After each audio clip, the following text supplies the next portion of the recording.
जय गौर श्री राधा रमणो विजयते। आप सभी भक्तों को मेरा प्रणाम। तो आप सभी भक्त ठाकुर जी राधा रमण जी की कृपा से सकुशल होंगे और भगवान से मेरी ऐसी प्रार्थना है कि आप सबके मन में ठाकुर जी श्री राधा रमण जी के प्रति खूब खूब प्रेम उमड़े और खूब भक्ति आपके जीवन में आए। तो आज हम कार्तिक मास महात्म्य अध्याय 17वां व 18वें का श्रवण करेंगे। 17वें अध्याय में कहा गया है, भक्ति से भरे भाव है हरि मेरे मन उपजाओ। 17वां अध्याय कार्तिक कृपा दृष्टि कर जाओ। बोलो गोविंद भगवान की जय, राधा रमण लाल की जय। उस समय शिवजी के गढ़ प्रबल थे और उन्होंने जलंधर के शुंभ निशुंभ और महासुर काल नेमी आदि को पराजित कर दिया। यह देखकर सागर पुत्र जलंधर एक विशाल रथ पर चढ़कर, जिस पर लंबी पताका लगी हुई थी, युद्ध भूमि में आया। इधर जय और शील नामक शंकर जी के गढ़ भी युद्ध में तत्पर होकर गरजने लगे। इस प्रकार दोनों सेनाओं के हाथी घोड़े शंख भेरी और दोनों ओर से सिंहनाद से धरती त्रस्त हो गई।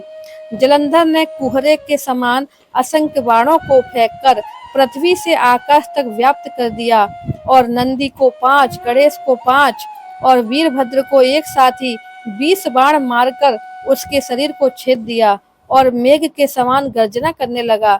यह देखकर कार्तिकेय ने भी दैत्य जलंधर को अपनी शक्ति उठाकर मारी और घोर गर्जन किया, जिसके आघात से वह मूर्छित होकर पृथ्वी पर गिर पड़ा।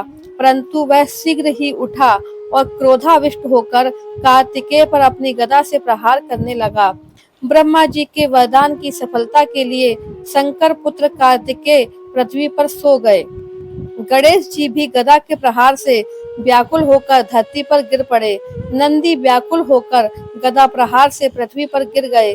फिर दैत्य ने हाथ में परिध लेकर शीघ्र ही वीरभद्र को पृथ्वी पर गिरा देखकर शंकर जी के गढ़ भी चिल्लाते हुए संग्राम भूमि छोड़कर बड़े वेग से भाग गए। वे भागे हुए गढ़ शीघ्र ही शिव जी के पास आए और व्याकुलता से युद्ध का सब समाचार कह सुनाया। लीलाधारी भगवान ने उन्हें अभय दिया और सबका संतोष वर्धन किया। बोलो गोविंद भगवान की जय, राधा रमण लाल की जय। 17वां अध्याय समाप्त। अब हम 18वें अध्याय की कथा का श्रवण करेंगे। 18वें अध्याय में कहा गया है, लिखता हूँ मैं पुराण की सीधी सच्ची बात। 18वां अध्याय कार्तिक मुक्ति का वरदात। अब रौद्र रूप महाप्रभु शंकर नंदी पे चढ़कर युद्ध भूमि में आए, क्योंकि पहले जलंधर ने उनके सभी गणों को हरा दिया था और वे सभी गण भागकर भगवान शंकर जी के पास पहुंच गए थे। तो जब शंकर जी युद्ध भूमि में आए तो उनको आया हुआ देखकर उनके पराजित गण फिर लौट आए और सिंहनाद करते हुए आयुधों से दैत्यों पर प्रहार करने लगे। भीषण रूपधारी रुद्र को देखकर दैत्य भागने लगे। तब जलंधर हजारों बाण छोड़ता हुआ शंकर की ओर दौड़ पड़ा। उसके शुंभ निशुंभ आदि वीर भी शंकर जी की ओर दौड़े। इतने में शंकर जी ने जलंधर के सब बाण जालों को काटकर अपने अन्य बाणों की आंधी से दैत्यों को अपने फरसे से मार डाला। खड़गौरमा नामक दैत्य को अपने फरसे से मार डाला और बलाहक का भी सिर काट दिया। घसमर भी मारा गया और शिवगढ़ चिसी ने प्रचंड नामक दैत्य का सिर काट डाला। किसी को शिवजी के बैल ने मारा और उनके अनेक बाणों द्वारा सभी मारे गए।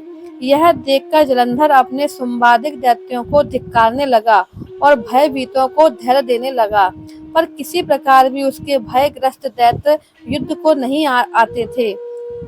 जब दैत्य सेना पलायन आरंभ किया तब महाक्रुद्ध जलंधर ने शिवजी को ललकारा और 70 बाण मारकर शिवजी को दग्ध कर दिया। शिवजी उसके बाणों को काटते रहे, यहाँ तक कि उन्होंने जलंधर की ध्वजा, छत्र और धनुष को काट दिया। फिर 7 बाण से उसके शरीर में भी तीव्र आघात पहुंचाया। धनुष के कट जाने से जलंधर ने गदा उठाई। शिवजी ने उसकी गदा के टुकड़े कर दिए। तब उसने समझा कि शंकर मुझसे अधिक बलवान है, अतएव उसने गंधर्व माया उत्पन्न कर दी। अनेक गंधर्व अप्सराओं के गण पैदा हो गए।